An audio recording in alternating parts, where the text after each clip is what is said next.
معزز سامعین حضرات،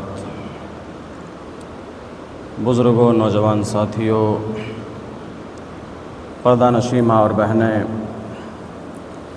السلام علیکم ورحمۃ اللہ وبرکاتہ۔ الحمدللہ رب العالمین والعاقبۃ للمتقین، والصلاة والسلام علی سید الانبیاء والمرسلین وعلی آلہ واصحابہ اجمعین، اما بعد فاعوذ باللہ من الشیطان الرجیم، بسم اللہ الرحمن الرحیم، واما بنعمت ربک فحدث۔ صدق اللہ المولانا العظیم وصدق رسولہ النبی الامین المتین الکریم۔ ادب گاہ ہست زیر آسماں از عرش نازک تر، نفس گم کردہ می آیت جنید و بایزیدی جا۔ آئیے کچھ عرض و معروض سے قبل سب سے پہلے آقا نامدار مدنی تاجدار، دونوں عالم کے مالک و مختار جناب احمد مجتبیٰ محمد مصطفیٰ صلی اللہ علیہ وسلم کے دربار گہربار میں ہدیہ درود سلام پیش کریں۔ پڑھی باواز بلند، اللہم صلی علی سیدنا شفیعنا مولانا محمد بارک وسلم، صلو علیہ صلاۃ و سلام علیک یا رسول اللہ صلی اللہ تعالی علیہ وسلم۔ حسب معمول نعت کے چند اشعار، اس کے بعد انشاءاللہ گفتگو کا آغاز کرتے ہیں۔ ایک مرتبہ اور نبی اور آل نبی پر درود پاک پڑھ لیں۔ اللہم صلی علی سیدنا شفیعنا مولانا محمد بارک وسلم، صلو علیہ صلاۃ و سلام علیک یا رسول اللہ صلی اللہ تعالی علیہ وسلم۔ فضل رب العلا اور کیا چاہیے، فضل رب العلا اور کیا چاہیے، مل گئے مصطفیٰ، مل گئے مصطفیٰ اور کیا چاہیے، فضل رب العلا اور کیا چاہیے، مل گئے مصطفیٰ اور کیا چاہیے، دامن مصطفیٰ جن کے ہاتھوں میں ہے، دامن مصطفیٰ جن کے ہاتھوں میں ہے، ان کو روز جزا اور کیا چاہیے، ان کو روز جزا اور کیا چاہیے، مل گئے مصطفیٰ اور کیا چاہیے، نعمتیں دونوں عالم کی دے کر ہمیں، نعمتیں دونوں عالم کی دے کر ہمیں، پوچھتے ہیں بتا اور کیا چاہیے، پوچھتے ہیں بتا اور کیا چاہیے، فضل رب العلا اور کیا چاہیے، مل گئے مصطفیٰ اور کیا چاہیے، اے رسول خدا تیرے بھی بیمار کو اے رسول خدا تیرے بیمار کو باغ طیبہ کیا وہ ہوا چاہیے اے رسول خدا تیرے بیمار کو باغ طیبہ کیا وہ ہوا چاہیے مل گئے مصطفیٰ اور کیا چاہیے لے چلو اب مدینہ کو چاراگر لے چلو اب مدینے کو چاراگر مجھ کو طیبہ کیا وہ ہوا چاہیے مل گئے مصطفیٰ اور کیا چاہیے حاضری ہو گئی ان کے دربار میں حاضری ہو گئی ان کے دربار میں مل گیا مدعا اور کیا چاہیے مل گیا مدعا اور کیا چاہیے فضل رب العلا اور کیا چاہیے مل گئے مصطفیٰ اور کیا چاہیے ہے سکندر ثنا خوان شاہ امم ہے سکندر ثنا خوان شاہ امم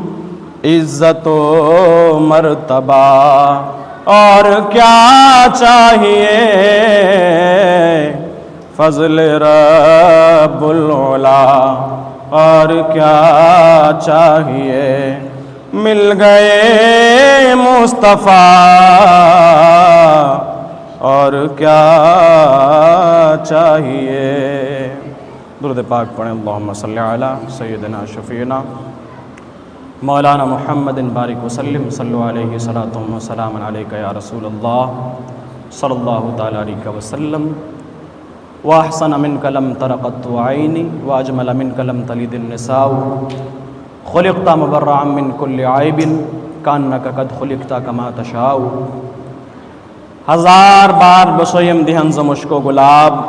ہنوز نام تو گفتن کمال بیت بیست محترم حضرات آپ نبی اکرم صلی اللہ علیہ وسلم کی پیاری زندگی کو سماعت کر رہے ہیں ابتدا سے لے کر اب تک آپ سماعت کرتے آئے کل جیسا کہ میں نے عرض کیا تھا جنگ بدر کی فتح یابی کے بعد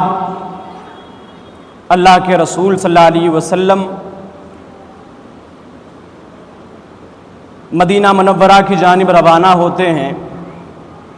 ساتھ میں جو گرفتار کفار مکہ تھے انہیں بھی ساتھ لیے چل رہے ہیں اللہ کے رسول صلی اللہ علیہ وسلم جب مدینہ منورہ پہنچے صحابہ اکرام نے بڑا پرجوش استقبال کیا مدینے کے بچے بچیاں بوڑھے جوان سب اللہ کے رسول صلی اللہ علیہ وسلم کے استقبال کے لیے نکل آئے ہیں اللہ کے رسول صلی اللہ علیہ وسلم جو مال غنیمت آیا تھا اسے پہلے ہی تقسیم فرما دیا تھا حضرت عثمان رضی اللہ تعالیٰ عنہ کیونکہ آقا کائنات صلی اللہ علیہ وسلم کی پیاری صاحبزادی کی علالت کے سبب جنگ بدر میں شریک نہ ہو سکے تھے تو اس وجہ سے بھی آقا کائنات صلی اللہ علیہ وسلم نے حضرت عثمان غنی رضی اللہ تعالیٰ عنہ کو مال غنیمت سے حصہ دیا اور کہا کہ تم جنگ بدر میں شامل ہونے والوں کی طرح ہو اب باری آئی کہ جو جنگ بدر میں قید ہو کر قیدی آئے ان کے ساتھ کیا معاملہ کیا جائے۔ حضرت عمر فاروق رضی اللہ تعالیٰ عنہ نے یہ مشورہ دیا کہ ان میں اکثر ایسے تھے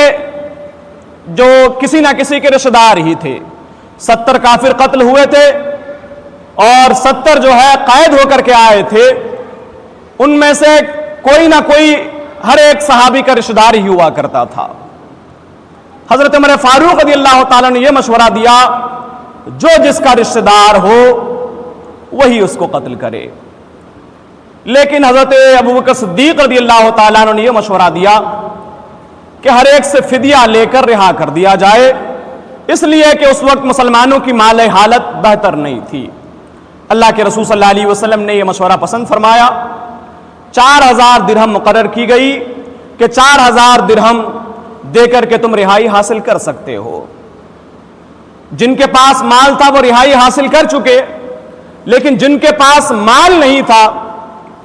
اللہ کے رسول صلی اللہ علیہ وسلم نے فرمایا تم میں سے جو لکھنا اور پڑھنا جانتا ہے وہ انصار کے 10 افراد کو پڑھنا اور لکھنا سکھا دے، اس کے بعد تم آزاد ہو۔ آپ ذرا سوچیں کہ جو میدان جنگ میں مد مقابل رہا ہے، جو اگر تلوار کی زد میں آ جاتا قتل کر دیا جاتا یا قتل ہو جاتا، اس سے بھی علم حاصل کرنے کا جذبہ پیغمبر اسلام عطا فرما رہے ہیں کہ اگر تم میں سے کوئی پڑھنا اور لکھنا جانتا ہو 10 افراد کو پڑھنا اور لکھنا سکھا دے، اس کے بعد تم آزاد ہو۔ آپ ذرا سوچیں،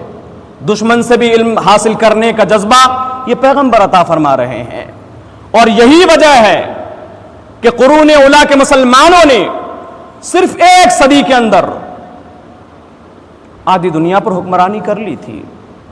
اور ساتھ ہی ساتھ 100% ایجوکیشن تھا، آج کی طرح نہیں تھا۔ 100% نہ ان میں بچہ کوئی ان پڑھ ہوتا تھا نہ کوئی عورت ان پڑھ ہوتی تھی، سب کے سب پڑھے لکھے ہوا کرتے تھے۔ مورخین نے گن کر کے لکھا ہے، جب اللہ کے رسول صلی اللہ علیہ وسلم اعلان نبوت فرماتے ہیں پورے عرب میں صرف 17 افراد لکھنا جانتے، 17 صرف 17 افراد لکھنا جانتے ہیں، لیکن جب اللہ کے رسول صلی اللہ علیہ وسلم پردہ فرماتے ہیں لاکھوں افراد کے ہاتھ میں قلم عطا فرما چکے ہوتے ہیں۔ تو تاریخ انسانی میں پہلا اور آخری فیصلہ یہ تھا کہ تم میں جو پڑھنا اور لکھنا جانتا ہو 10 افراد کو پڑھنا اور لکھنا سکھا دے، اس کے بعد تم آزاد ہو۔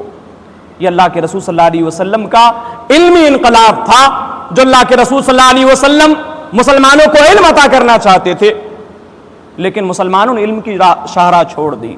اس جانب گفتگو کرنے کا وقت نہیں ہے۔ حضرت عباس رضی اللہ تعالیٰ عنہ کی باری آئی، اللہ کے رسول صلی اللہ علیہ وسلم نے فرمایا چچا جان آپ بھی فدیہ دے کر رہائی حاصل کیجئے۔ عقیل بن ابی طالب اور نوفل بن حارث یہ دونوں آپ کے بھتیجے اور آپ کے ماتحت میں آئے تھے، آپ 3 حضرات کی فدیہ دے کر رہائی حاصل کر لیجئے۔ حضرت عباس رضی اللہ تعالیٰ نے کہا چچا جان میرے پاس بھتیجا میرے پاس کوئی مال نہیں ہے، میں تو مفلس آدمی ہوں۔ اللہ کے رسول صلی اللہ علیہ وسلم نے فرمایا چچا جان وہ مال جب آپ جنگ بدر کے لیے روانہ ہو رہے تھے چچی ام الفضل کو دے کر کے جو کہا تھا اس مال کا کیا ہوا؟ حضرت عباس رضی اللہ تعالیٰ عنہ جو اس وقت تک ایمان لے کر کے نہیں آئے تھے، ان رؤساء میں سے تھے جنہوں نے جو جنگ بدر کے سپاہی تھے ان کی ذمہ داری لی تھی، کھانے پینے کی ذمہ داری لی تھی۔ حضرت عباس رضی اللہ تعالیٰ عنہ کی باری اس وقت تک نہیں آئی تھی، تو سارا سونا جو 20 اوقیہ سونا لے کر کے آئے تھے وہ بھی ان کے پاس موجود تھا، اور جو حضرت ام الفضل رضی اللہ تعالیٰ عنہ کو دے کر کے وہ آئے تھے کہ اگر میں جنگ میں مارا جاؤں تو یہ مال میرے بیٹے کو فضل کو دے دینا اور دوسرے بیٹے کو یہ تقسیم کر دینا۔ یہ حضرت عباس رضی اللہ تعالیٰ عنہ کہہ کر کے آئے تھے، جب اللہ کے رسول صلی اللہ علیہ وسلم نے یہ فرمایا کہ چچا جان اس مال کا کیا ہوا جو آپ چچی جان کو دے کر کے آئے ہیں اور جو فلاں زمین کے اندر دفن ہے، حضرت عباس رضی اللہ تعالیٰ عنہ سمجھ گئے یہ اللہ کے رسول صلی اللہ علیہ وسلم کا علم غیب تھا کہ مدینے میں رہ کر حضرت عباس رضی اللہ تعالیٰ عنہ کے مال کا پتہ بتا رہے ہیں، اور ساتھ ہی ساتھ اس زمین کا بھی پتہ بتا رہے ہیں جہاں مال دفن ہے۔ حضرت عباس رضی اللہ تعالیٰ عنہ بڑے متعجب ہوئے کہ اس مال کے علاوہ جو میں نے مال ام الفضل کو دیا تھا میرے علاوہ کوئی جانتا نہیں تھا، میری اہلیہ کے علاوہ اور کوئی نہیں جانتا تھا، یہ آقا کائنات صلی اللہ علیہ وسلم کو کیسے پتا ہے؟ اسی وقت حضرت عباس رضی اللہ تعالیٰ عنہ کلمہ پڑھ کے مسلمان ہو جاتے ہیں، اشہد ان لا الہ الا اللہ واشہد ان محمدا عبدہ ورسولہ صلی اللہ تعالیٰ علیہ وسلم۔ حضرت عباس رضی اللہ تعالیٰ عنہ فدیہ دے کر کے رہائی حاصل کر جاتے ہیں۔ اس کے بعد قیدی وغیرہ اس طرح سے رخصت ہوتے رہتے ہیں۔ اب دوسری ہجری کے واقعات میں حضرت فاطمۃ الزہرا رضی اللہ تعالیٰ عنہ کی شادی بھی ہے۔ دوسری ہجری میں حضرت فاطمۃ الزہرا رضی اللہ تعالیٰ عنہ کی شادی ہوئی، اور شادی کے تعلق سے آپ کئی مرتبہ سماعت کر چکے ہیں۔ بڑی پیاری اور سادگی شادی تھی کہ چند صحابہ کرام کو بلایا گیا، اللہ کے رسول صلی اللہ علیہ وسلم نے خطبہ نکاح پڑھا، اللہ کے رسول صلی اللہ علیہ وسلم نے خطبہ نکاح کے بعد حضرت فاطمۃ الزہرا اور حضرت علی رضی اللہ تعالی عنہ کا نکاح کرا دیا، اور مختصر سی شیرنی وغیرہ تقسیم کی گئی، نکاح مکمل ہو گیا۔ کچھ جہیز کے سامان بھی تھے، جو کھجور کی چٹائی وغیرہ اور کچھ ضروری سامان تھے، بس اس کے علاوہ اللہ کے رسول صلی اللہ علیہ وسلم نے اس سے زیادہ کچھ بھی نہیں عطا فرمایا۔ کفار مکہ جب اس ہزیمت کے بعد مکہ المکرمہ پہنچے تو ابو سفیان نے یہ اعلان کرا دیا کہ تم میں سے کوئی بھی نہ روئے۔ وہ یہ سوچ رہا تھا کہ اگر لوگ روئیں گے تو مسلمان ہم پر ہنسیں گے، اس وجہ سے اس نے پورے شہر میں اعلان کرا دیا کہ میں کسی کی رونے کی آواز نہ سنوں۔ اسی دوران ابو لہب جب اسے جنگ بدر کا پتہ لگا، اسے بڑی مایوسی ہوئی۔ جو دشمن رسول ہے، اللہ تعالیٰ نے پوری سورت اس کی مذمت میں نازل فرمائی، تبت یدا ابی لہب۔ یہ ابو لہب وہی ہے جو حضور صلی اللہ علیہ وسلم کا چچا تھا، اس نے ہر ممکن اللہ کے رسول صلی اللہ علیہ وسلم کی مخالفت کی، لیکن جب موت کا وقت آیا تو اسے چیچک کی بیماری لاحق ہو گئی۔ عرب کے لوگ چیچک کی بیماری کو بڑی منحوس خیال کیا کرتے تھے۔ ابو لہب کو جب چیچک کی بیماری ہوئی اور اسی حال میں وہ مرا تو 3 دن تک تو یوں ہی پڑا رہا، اس کے بیٹے نے بھی اسے ہاتھ نہیں لگایا، لیکن بس رسوائی کے خوف سے اسے جو ہے ایک گڑھا کھود کر کے وہاں ڈال دیا گیا اور مٹی اوپر سے ڈال دی گئی۔ یا بعض روایتوں میں یہ آتا ہے کہ لوگوں نے اس انداز سے پتھر مارے کہ وہ بالکل جو ہے زمین کے اندر دھس گیا، پتھر سے بالکل برابر ہو گیا۔ تو یہ دشمن رسول کا عبرتناک انجام ہوا، کیونکہ ابو سفیان یہ اعلان کر چکا تھا کوئی بھی نہ روئے۔ تو ان میں ایک شخص مکہ المکرمہ کا تھا، اس کے دونوں پوتے قتل ہوئے تھے جنگ بدر میں۔ وہ بڑا شاعر بھی تھا، اسود نام تھا اس کا۔ اس نے رونا چاہا لیکن ابو سفیان کے ڈر سے نہیں روتا تھا۔ ایک دن اس نے دیکھا کہ کوئی عورت رو رہی ہے، تو اس نے کہا کہ پتا کرو کہ یہ عورت کیوں رو رہی ہے۔ تو اس نے کہا کہ عورت اس وجہ سے رو رہی کہ اس کا اونٹ گم گیا ہے، اس وجہ سے رو رہی ہے۔ تو جو اس نے اشعار کہے تھے وہ اشعار کا ترجمہ یہ ہے، کیا مجھے اپنے پوتوں پر رونے کی اجازت نہیں ہے اور وہ عورت اپنے اونٹ کی گم ہو جانے کی وجہ سے رو رہی ہے؟ تو یقیناً اونٹ کا گم ہو جانا تو کچھ بھی نہیں ہے، تو میرے جو میرے بیٹے اور میرے پوتے قتل ہوئے ہیں۔ تو اس انداز سے اس نے گریہ وزاری کی۔ آخر کار عمیر اور صفوان جو دونوں ساتھی تھے، غلاف کعبہ کے نیچے ان لوگوں نے ایک خطرناک سازش رچی۔ یہ دونوں آپس میں گفتگو کر رہے تھے کہ اب زندگی میں کچھ مزہ نہیں بچا ہے، ہمارے سارے سردار مارے گئے، سارے ہمارے مکہ المکرمہ کے رئیس مارے گئے، میرا بھائی مارا گیا، میرا بھتیجا مارا گیا۔ عمیر اور صفوان یہ سازشیں کر رہے تھے۔ عمیر نے کہا کہ اگر مجھے اپنے بال بچوں کی فکر نہ ہوتی تو میں آج ہی مدینہ منورہ جاتا اور دھوکے سے معاذ اللہ محمد رسول اللہ صلی اللہ علیہ وسلم کو قتل کر دیتا۔ صفوان نے کہا کہ تم اپنے بال بچوں کی کوئی فکر نہ کرو، تم جو ہے اپنے مشن کے لیے تیار ہو جاؤ، تمہارے مر جانے کے بعد میں تمہارے بچوں کی حفاظت کروں گا، ان کی کفالت بھی کروں گا۔ عمر نے جب یہ سنا اپنے گھر گیا، فوراً وہ زہر سے بجھی ہوئی تلوار لیا، وہ فوراً مدینہ منورہ کی جانب روانہ ہو گیا۔ جیسے مسجد نبوی کے قریب پہنچا، حضرت عمر رضی اللہ تعالیٰ عنہ سے پکڑ لیا، اللہ کے رسول صلی اللہ علیہ وسلم کی بارگاہ میں پیش کیا۔ اس نے کہا کہ میں تو یوں ہی چلا آیا تھا،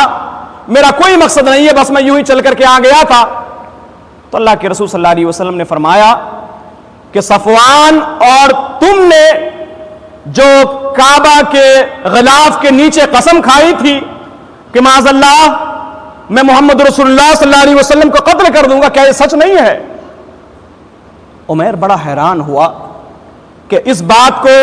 صفوان اور میرے علاوہ کوئی نہیں جانتا تھا، یہ آقا کائنات صلی اللہ علیہ وسلم کو کیسے پتا ہے؟ تو اس نے جان لیا کہ اللہ کے رسول صلی اللہ علیہ وسلم حق پر ہیں، یہی آخری نبی ہے۔ وہ فوراً دار اسلام میں داخل ہو گئے۔ اور کوئی غیب کیا تم سے نیہا ہو بھلا، جب نہ خدا ہی چھپا تم پہ کروڑوں درود۔